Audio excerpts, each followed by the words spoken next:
Long ago, in the time afore muckle boats, wi' engines that roared, afore the oil lamps lit the cobbled streets, folk bid on the beachside and lived off the land. Oor folk weren't fishers yet, and those who did fish did so as strangers to the land, foreigners who migrated when the fish did. There were Dutch or Scandinavian colonies that used to settle on the coast in search of cod or ling, which they caught on a bank off the Keith Inch. They laid claim to the island as their headquarters, so much so that they even offered tons of gold to buy it. Of course, this was declined by our canny ancestors. They weren't keen on encouraging the immigration of foreigners to the Buchan coast, and so they wasna allowed to land in great numbers. But that didna limit the very evident impact that they had on our Toon and Warain folk. They might have been the first to cast their nets in our water. Their tongue gradually became ours, and slowly but surely the native population watched and learnt, and on a much smaller scale began to master the fishing trade. Though we did it Warain why, nae groups or teams like the Europeans, but by being thrawn and staying true to the saying, if you want something done properly, do it yoursel. Each man worked alone, scattered along the beach from the Yugi Moo to the Kirkburn, each drawn up his frail coracle to his door, and it wasna until 1593 that any kind of cooperation was kent, whereby the men were bound to assist in the erection of a bulwark at Port Henry, after which the taxman and the regulator set in, and it's been so ever since. By the time 1721 came around, it was once noted that there is nae such fishing round the island as we hae on our Buchan coast, nor any place for drying, salting and curing fish for export as the Toon of Peterhead. The South Beach is capable of drying many thousands of cod, ling and herring. Shipbuilding in the Toon begins at a surprisingly early date, as long ago as 1680, as it was written by the Countess of Errol. There are several ships built here, of 1 or 2 decks, and have all the properties of good sailing, which are set upon stocks in the said inch and launched there very easily. Mair than 100 year elapses afore we hear of the shipbuilding trade again, and such are the rude beginnings of 2 of the Toon's most important industries, the fish and boats. Both maist reliant on the sea, their history together is the unromantic record of steady and gradual development. From 1728 to the beginning of the 19th century, the Peterhead folks spent all their efforts and more or less emptied the public purse on the great endeavour that was the South Harbour. At this point Port Henry was forsaken, save for a few line fishing boats and sma' unseaworthy trading sloops laying up for the winter.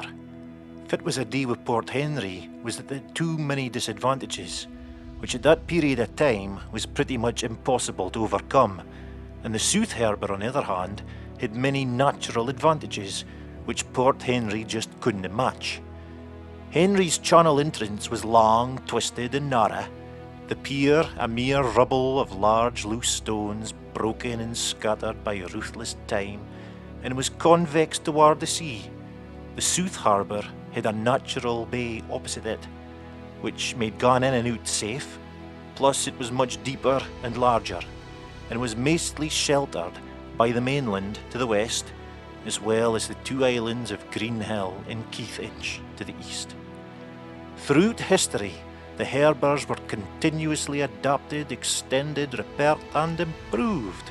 The quality of the harbour was often revered. The harbours of Peterhead are naturally the best situated for accommodating of shipping and convening trade and navigation than any other on the eastern coast of Scotland. Port Henry, the rough bulwark of solid granite stone, built by the Earl Marshal and the Peterhead founders back in 1593, convex, low and rickety, had served its day and had seen its fair share of drama. I bet At wave-beat, sea-eaten pier had seen some strange things, but its decay brought with it the birth of the South Harbour, which in the beginning of the 18th century was called with derision the Socket Hive, and now, however, it is counted by many as our best harbour. Then, followed by the gigantic North Harbour, the old and new graving docks, the Queenie Canal, and last of all the modernisation of historic Port Henry itself.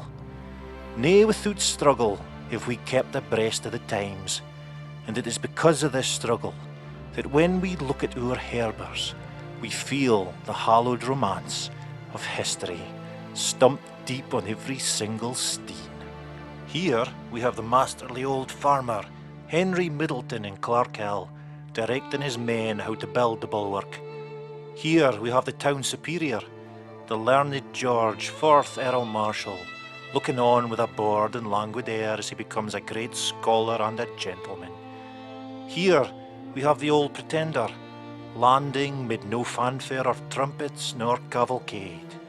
Here we have the last Earl Marshal and his brothers, Lewis Gordon, Hunter of Burnside, and many other Jacobite rebels whose misfortunes have made them heroes, sailing away into the night. Here we have the French privateers, and the Spanish too, and pirates and mutineers on the high seas. All pass before our eyes, coloured in the dazzling haze of romance, for their hails once rang with a metallic sharpness on the cold, slippery stones of our harbours. In later times too we have had men of note on our piers, but they dinna appeal to us the same way as those old cavaliers and cutthroats, with their swords and pistols, ruffs and silver-buckled shoes. Today the spirit of romance is plain and stern and practical. We turn our heads and willna see it, but it is there all the same.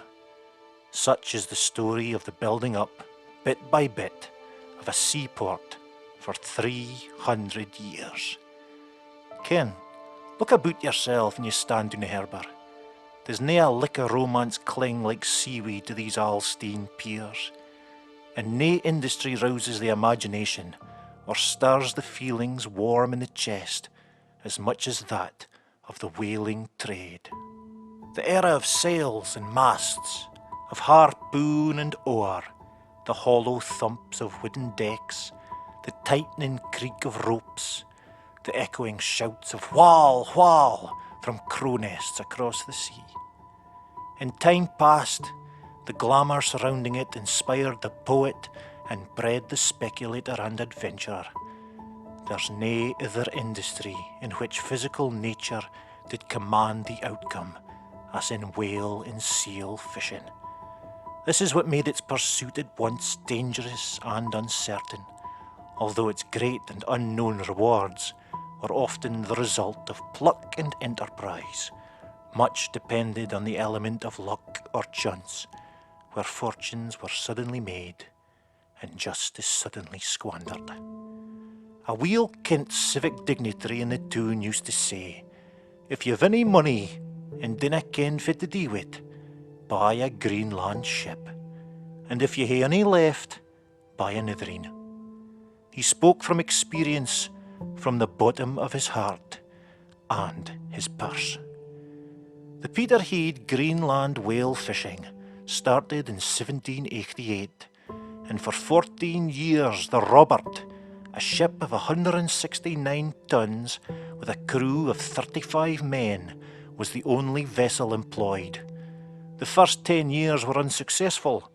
Supposedly, the master and a greater part of the crew were Englishmen, and they were being bribed not to exert themselves in case Peterhead should find success and enter into the fisheries which England ports had all along attempted to monopolise. The first year the Robert returned with only one whale, yielding but 1 ton of oil. The 2 succeeding years it returned practically blank, and come 1797 its biggest success was 3 small whales. It got to the point of being such a disaster that the endeavour was almost abandoned completely, Van twa gentlemen, Mr. James Arbuthnot and Mr. John Hutchison, two of the partners of the company which owned the Robert, suggested, "Oi men, this is nae sis. We've a Toon full of able-bodied seamen. What do we need this English crowd for?" And so one Captain A. Geary, a native of Peterhead, received the command. And funnily enough, success surpassed expectations, and every succeeding year proved more successful than the last. The number of vessels rapidly increased, and within a quarter of a century from that date, no whaling port was so successful as Peterhead. But what was it a' about? And the answer is a familiar story. Oil. Used mostly for lighting and as a lubricant in the industrialization, whale blubber would be carved from the whale and cubed into barrels, then taken home and boiled in one of the many blubber yards on the inch, and the oil extracted. They kept the yard as far away as they could to keep awa of the soft smell that came off of blubber. Once extracted and cooled, the oil was ready for the market. Whalebone, too, was sought. It was flexible, horny material, which was tough and easily split and worked. Used for making various domestic and industrial products, but mostly used for stiffening lady stays and hooped dresses. It was almost impossible to catch a whale in the open seas, and so emphasis was put on hunting in or near the ice, whereby the whales themselves could be trapped in bays and taken when they came up for breath. On approaching the fishing grun, the crow's nest, which was essentially a basket or even a barrel, was hoisted up the mainmast, wherein a member of the crew kept watch.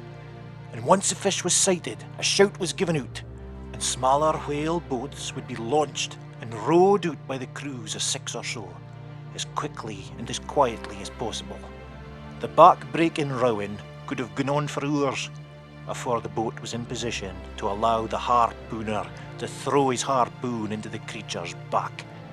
The harpoon, which is nae mair than a large fish hook, was attached to the boat by several 100 fathoms of rope, and once stuck deep in the whale's flesh, it was just like working a rod and reel. The aim of the game, to get as many harpoons into her side as possible. Multiple boats, multiple harpoons, until the whale tired of pulling and gave in. A process which could take hours and even days depending on the determination of the creature. Dangerous as anything, these things are massive, and a full-grown whale could easily smash up the boat with its tail, and crews always run the risk of the boat being dragged under the water by bigger, stronger whales. Once dead, the whale would be dragged alongside the main ship and harvested. Other times she'd be towed home to port. Blades and knives and hooks and claws all played their part. The seas would run red with the bleed, a brutal endeavour, but such was the work of the industry. In 1802, the Robert was replaced by the Hope, a vessel of 240 tons, under the same commander. The reason for the change was Britain was attempting to encourage whale fishery by introducing a bounty of 30 shillings a ton for every ship over 200 tons. Nae just to encourage the trade, but to also make it a nursery for seamen, whereby apprentices were always involved in training for future crews. Of course, sometimes ships were fitted out only for the bounty rather than the capture of whales. Just make a heavy boat and claim a cash, never mind the whales. And as such, the payment was eventually withdrawn altogether in 1824. The Robert, you see, was under a 200-ton mark and so wasn't eligible for the bounty, but the Hope received it. It was a guaranteed payment underwritten by the government, which amounted to some £480 for every voyage made, successful or nay. In today's terms, that's £33,000. And this money would have been a considerable boost, and all those vessels which didn't qualify for it were heavily handicapped in their efforts. In 1801, the Active, of 308 tons under Captain J. Sutter joined the pursuit of the whale from Peterhead, and in the following year the Perseverance, 240 tons, under Captain D. Gray was added to the little fleet, and in 1804 brought the Enterprise, 290 tons, under Captain W. Volum. In 1811, 112 whales were caught, yielding 752 tons of oil. The Resolution and the Union joined the Peterhead fleet, followed by the Dexterity. The year 1814 is forever to be mined in the annals of Peterhead whale fishing. From the 7 ships, 163 whales were landed, and 1,390 tons of oil taken, and an average of 198 tons per whale. And though in later years higher numbers of whales were landed, that average tonnage of oil was never beaten. The Resolution's voyage in 1814 was a recording. In the whole history of whale fishery, no single vessel had captured so great a number of whales in one season. The catch was 44 whales, yielding 299 tons, 252 gallons per ton. In Peterhead, the catch was popularly supposed to be worth £15,000, which today is £1 million. And the total catch of the season was said to be worth 45,000, which is £3 million a day. With these figures afore us, we can readily understand what was meant by the Palmy Days of Peterhead. The whalers gradually increased, and fishing continued to be fairly prosperous. In 1820, 15 ships landed 103 whales. From 1821, the Peterhead whale fishing entered a new phase in its history. In that year, finding the whales scarce in the usual fishing grounds, 4 of the vessels tried their luck in the Davis Straits, and were successful in bringing home 68 whales. And before long, every ship tried their luck there. Vessel numbers continued to increase. In 1857, as many as 32 whalers sailed from our port. But as time went on, the catches became poorer, the vessel numbers dwindled, steadily decreasing until ultimately the vanishing point was reached and the industry became a thing of the past. Seal fishing too was a trade in its own right, a brutal undertaking which was usually carried out on the ice.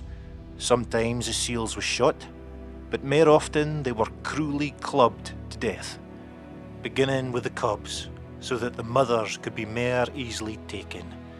It was said the cubs made a most pitiable noise, crying for their mothers. The larger seals were killed and flinched on the spot. A slaughter of this kind gave the white expanse of the snows the appearance of a battlefield. The skins and blubber were dragged to the boats, blubber treated as that of the whales, their skins cleaned of flesh, salted and folded away. Sealskin is an incredibly waterproof material used for making gloves, jackets and shoes. As gruesome and as horrible as all this sounds, this was the way of life, and I am sure you'll be shocked at the magnitude and scale of the business as I reveal to you these figures, but I want you to try and imagine the granite pier loaded with all these skins. But please mind that these deaths may have clothed the children of the Toon and blanketed beds, so it's nae a bad. But in 1803, Captain Geary of the Hope came home with 180 seals, which had most likely been killed for sport. In 1806, the Enterprise brought home 760 seals. In 1812, the Perseverance, 715. 1819, the Active Teen, 2,500. And in 1820, 6,892 seals were captured. In pursuit of the seal, Captain D. Gray of the Active took an early leading part, but it was nae until 1837 that seal fishing was carried on with the same energy as the whaling. and some vessels targeted seals only. A quick voyage was that of the Victor, of 396 tons under Captain R. Martin, which sailed from Peterhead to Greenland on the 25th of February 1849, captured there 12,494 seals yielding 158 tons of oil, and returned to port on the 31st of May. In 1851, 82,584 seals were brought home by 14 vessels, and in 1850, the Victor alone brought to the port 16,135 seals. For several years, the seal fishing was very successful, but like the whale fishing, it too declined. The whale and seal fishing here recounted was possibly the most dangerous of the seafaring industries. In its early stages, it was even more hazardous than later, when the vessels were stronger and larger. The introduction of steam also ensured to a greater extent the safety of the whalers, but it was questionable whether it made their work more profitable. It was not expected that the Peterhead whaling fleet went without losses, grievous ones at that. They were mostly confined to the first half of the 19th century, and within that period, as many as 15 vessels with an aggregate tonnage of 4,418 were lost. The first was in 1822, the Invincible, under Captain J. Hogg, when only on its 4th voyage. In 1826, the Jean and the Dexterity were lost. In 1828, the Active, Alpheus and Enterprise shared a like fate, followed in 1830 by the Hope and the Resolution, and so on. Captain J. Hogg lost 3 vessels in all, the Invincible, the Enterprise, and lastly the James in 1831. In 1825, Captain D. Gray abandoned the Active in the Davis Straits, but it was brilliantly recovered the following year by his son John Gray, who became a whaler captain by taking it home with 7 whales, yielding 87 tons of oil. The 2 most memorable shipwrecks of Peterhead whalers are undoubtedly the Jean in 1826 and the Hannibal in 1848. This later vessel joined the Peterhead fleet as early as 1819 under the command of Captain W. Robertson. Captain J. Lowry received command of it in 1844, and in 1848, while returning across the Atlantic with the crew of a derelict vessel on board, rough weather set in. Captain Lowry, instead of making for the Shetland Islands, resolved to steer for Peterhead, but a gale came on and the ship was driven onto the coast of Norway. Every life was lost save one, a seaman named Watt, an inhabitant of Peterhead who in afterlife was known as Piper George Watt. The Jean, under the command of Captain J. Minto, left Peterhead for Lerwick on 15th of March, 1826, with a crew of 28 men, and after engaging 23 Shetlanders and taking in water, shaped a course for Greenland. For 5 days, a perfect hurricane blew, and on the 11th of April, ice was encountered. Some seals were then caught, but on the 18th, there was a dense fog and bad weather again set in, and the ship was so buffeted by ice that she sprung a leak and soon filled with water. The crew sheltered as best as they could, but for 9 days they were exposed to the elements while huddled together on the deck of their vessel. During this time, 1 Shetlander was killed by falling off the mainmast and 3 others perished through cold and despair. At last they took to the boats, and 26 hours afterwards effected a landing on the island of Grimsey, off Iceland. Inhabitants received them kindly, and on the 2nd of May a passage to the main island was successfully made. Of the 47 survivors, only 17 were in sound health. Many of them had suffered from mortification of toes and feet, and within a fortnight 2 more of the Shetlanders had died. It was nae until the 18th of July that the survivors were able to charter a Danish brig to take them to Shetland for £300. And it was August before the Peterhead crew got back to their own port, where they long remembered the friendly and benevolent inhabitants of that wonderful island on Iceland, upon which they had sojourned for nearly 3 months. It is with feelings of regret that the gradual decadence and ultimate demise of the Peterhead whale and seal fishing industry are recorded. At one time it was the principal industry of the town, and now it is remembered only by name. Its death came only after a gallant fight for life, but even when it seemed to be in the heyday of success, it was undermining itself. The industry lasted a little over 100 years, and its palmy days were mostly before 1850. And although after that date pricely fortunes were made, they were the exception, not the rule. More vessels were employed after 1850 than before, but the fishing was overdone. It strangled itself. Also, the working and outfitting of vessels became gradually more expensive. Wages were raised and steam introduced. In 1865, the Windward, sold later away from Peterhead and wrecked in 1907 in the Davis Straits, and the Mesenthian, wrecked in the South Bay on March the 17th, 1883, were fitted up with steam, the first of the Peterhead whalers to effect this questionable improvement, feeling it necessary to keep pace with the times. Although strongly disapproving of the innovation, Captain D. Gray had in 1866 the steamer Eclipse, specially built for him. That vessel, long and familiarly known among whalers of all nationalities as the Black Prince, was indeed successful. But it owed its wonderful success more to its able commander than to steam or any other improvements. Notwithstanding the introduction of steam, the Peterhead whaling fleet from 1857 gradually but surely diminished. A fleet of 32 vessels in 10 years had shrunk to 9. Another 10 years and the vessels could almost be counted on one hand. It was well that the herring fishing stepped opportunely in to take its place.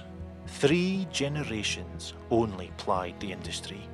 Captain Alexander Geary commanded the first Peterhead whaler. His grandson, Captain David Gray, the last. This old family represented all that was best in the history of Peterhead whale fishery. Their success in it is beyond comparison. The grandfathers and father of Captain David Gray were great and successful whalers, but he eclipsed them all. He was the Prince of Whalers. The same Captain Gray also brought home a large number of bottle-nosed whales, which hardly came under the category of the regular Greenland whale. While proving himself a seaman of the best type, he was much more than a seaman. He was recognised as the leading authority not only on Arctic navigation and in whale hunting, but on the natural history of the whale, his contribution to the knowledge of scientific world on that particular subject having been eagerly sought and highly valued. The continued falling off in the catch of Greenland whales in those years led Captain Gray to give his attention to the question of prosecuting whale hunting in the Antarctic seas.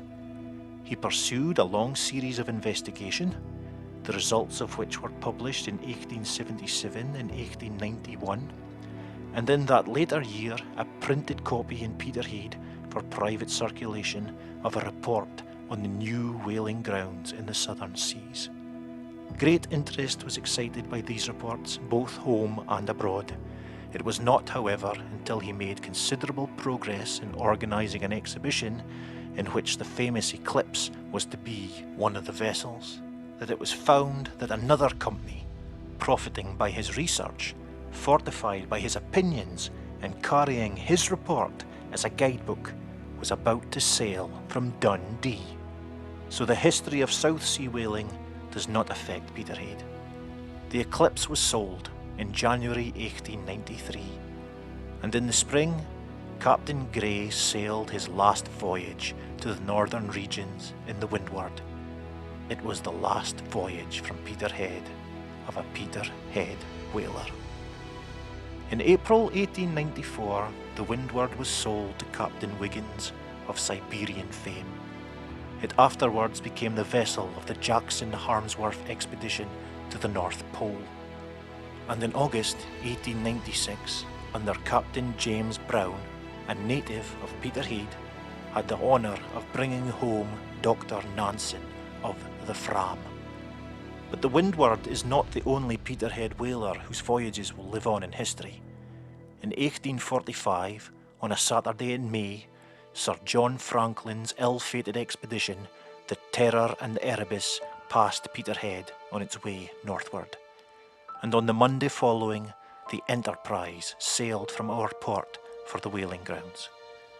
On the 26th of July 1845, the Enterprise was the last to see the expedition in the Melville Bay. In the late Captain John Gray's Hope, the afterwards famous novelist Arthur Conan Doyle went a voyage to Greenland as doctor of the vessel, and the influence of this visit to the Arctic seas may be traced in several of his novels: The Firm Girdlestone, The Captain of the Pole Star, and The Gully of the Blue Man's Dick. Nowadays, the physical reminders of the whaling in Peterhead, apart from the worthwhile exhibition that was on display in the museum when it was open, are few. And let's hope that the development of this new museum can maybe bring to life some of what you've heard today. But then I suppose there would still be some folk that ken one of the piers in the South Harbour is the Blubber Jetty. In the Toon ourselves there are streets called Hope Street, Captain Grey Place, Geary Place, and Penny Place. And set in a wall on Pleasure Walk in Keithinch, there are the remains of an alcove where once the jawbone of a whale was placed. And perhaps an entry in one of John Gray's logs for the Hope provides a fitting epitaph for Peterhead's whaling trade. August the 20th, 70 degrees and 26 minutes north, 13 degrees west. Abandoned the fishing as hopeless.